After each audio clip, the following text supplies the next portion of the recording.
Friends, जैसे आप सबको पता है कि लॉकडाउन 17 मई तक गवर्नमेंट ऑफ इंडिया ने एक्सटेंड किया है। सूरत के निवासी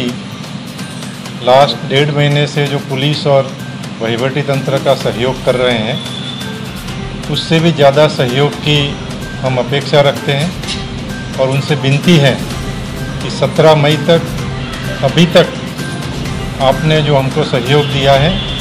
वही सहयोग हमको आप देते रहें। दूसरी एक बहुत ही इम्पोर्टेंट बात में जो आपके माध्यम से जो श्रमिक हैं यहाँ से दूसरे राज्यों से आके काम के लिए जो बसे हैं, उनसे एक विनती है कि आप सबको जो लग्जरी बसेस हैं ट्रेन्स के द्वारा आप सबको अपने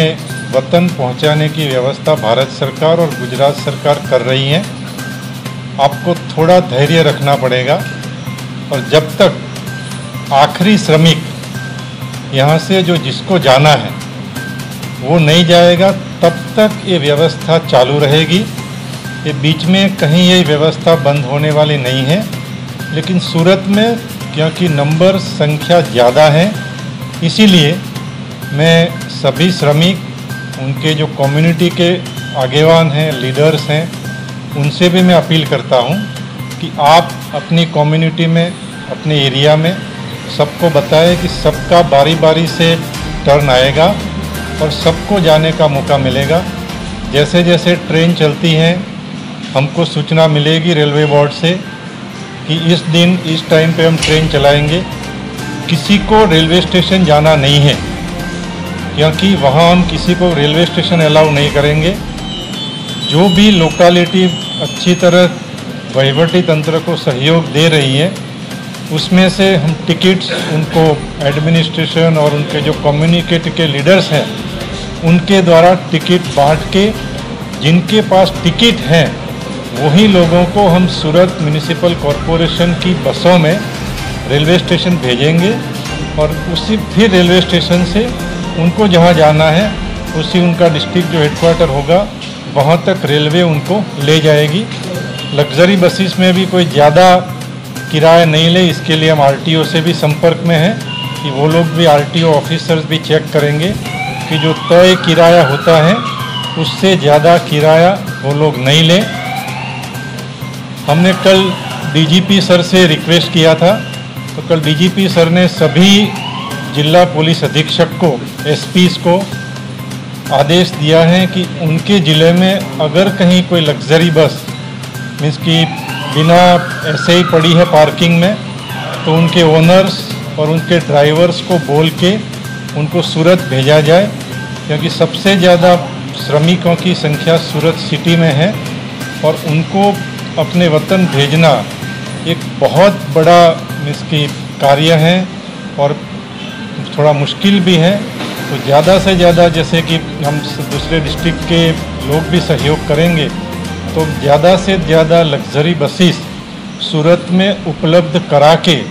उनको अपने वतन भेजने की कोशिश की हम लोग कर रहे हैं। तो आपके माध्यम से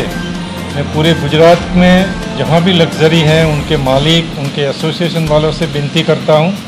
कि वो लग्जरी आप सूरत सिटी में लाइए। अगर उस ज़िले में कोई ज़्यादा उनको काम नहीं है, उस ज़िले के श्रमिकों को भेजने का उनके पास उनकी रिस्पॉन्सिबिलिटी अगर नहीं है और वहाँ उनको काम नहीं है, तो सूरत आ जाए और सूरत से हम उनकी लग्जरियों को जो स्टेट्स ने परमिशन दी है वहाँ भेजने के हम कोशिश करेंगे। आज तक सूरत में हमने 20,000 व्हीकल डिटेन किए हैं और करीब 12 से 13,000 केस हमने दाखिल किए हैं। तो मेरी आपके माध्यम से सभी सूरत वासियों से विनती है कि कोई हमको केस नहीं करना पड़े, किसी के खिलाफ एक्शन लेना नहीं पड़े, किसी का व्हीकल हमको डिटेन नहीं करे। तो आप ऐसी परिस्थिति का निर्माण करो कि 17 मई तक कोई ज़्यादा संक्रमण नहीं हो और उसकी वजह से फिर हम जो रेड जोन है वो ऑरेंज जोन में आ जाए और ऑरेंज जोन में जो लोग बसते हैं वो ग्रीन जोन में आ जाए, तभी हम आगे जाके हमको कुछ रियायत मिलेगी। अदरवाइज़ इसकी ये स्थिति अगर चालू रहेगी तो हम सब मुश्किल में होंगे। यही मेरी अपील है आप सब। तो आपको कितने स्टेटों ने परमिशन दी है अपने लेबर कैसा अपने लोगों को बुलाने? अब तक राजस्थान, मध्य प्रदेश और उड़ीसा, इन 3 स्टेट ने परमिशन दी है। बाकी स्टेटों से राज्य सरकार के प्रतिनिधि, सीनियर ऑफिसर्स, उन सरकारों से जो नोडल ऑफिसर्स हैं उनसे बात करके जल्द से जल्द ये परमिशन मिले, इसके लिए हम कोशिश कर रहे हैं। सर, आज जो बस गई थी उनको बॉर्डर से वापस भेजा गया, तो कुछ प्रॉब्लम्स नहीं, कुछ टेक्निकल प्रॉब्लम्स आ रहे हैं। हमने सुबह ही सरकार से बात की है, तो रिस्पेक्टिव मध्य प्रदेश और उत्तर प्रदेश सरकार से भी राज्य सरकार बात कर रही है कि जो लग्जरियाँ बीच रास्ते में हैं उनको भी पैसेज मिले और वो सब लोग अपने घर पे पहुंच जाए। ये सब प्रॉब्लम्स जो हैं वो हमको पता है और हम दिन रात सूरत एडमिनिस्ट्रेशन कोशिश कर रहा है इनको रिजॉल्व करने की। लेकिन आप सब जानते हैं ये कोई साधारण परिस्थिति नहीं है, ये काफ़ी असाधारण परिस्थिति है और असाधारण परिस्थिति से निपटने के लिए पुलिस प्रशासन और मीडिया जितना एक दूसरे को हेल्प करेंगे हम,